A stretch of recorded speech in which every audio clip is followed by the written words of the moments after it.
നമസ്കാരം.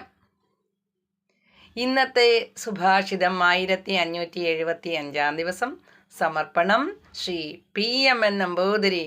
അവതരണം ഗീതാ K നമ്പൂതിരി, ആലക്കോട്ടില്ല. സർവം വ്യാപിനമാത്മാനം ക്ഷീരേ സർപ്പിരിവാർപ്പിതം ആത്മവിദ്യാ തപോമൂലം തത് ബ്രഹ്മോപനിഷത്പരം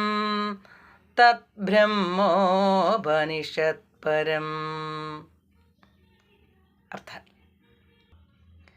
പാലിൽ നെയ്യിരിക്കുന്നതുപോലെ സർവത്ര വ്യാപിച്ചിരിക്കുന്നതും ബ്രഹ്മവിദ്യ കൊണ്ട് അറിയാൻ കഴിയുന്നതുമായ ആത്മാവിനെ സാക്ഷാത്കരിക്കുന്നവൻ പരമമായ ശ്രേയസ്സിനാസ്പദമായ ബ്രഹ്മം തന്നെയായിത്തീരുന്നു.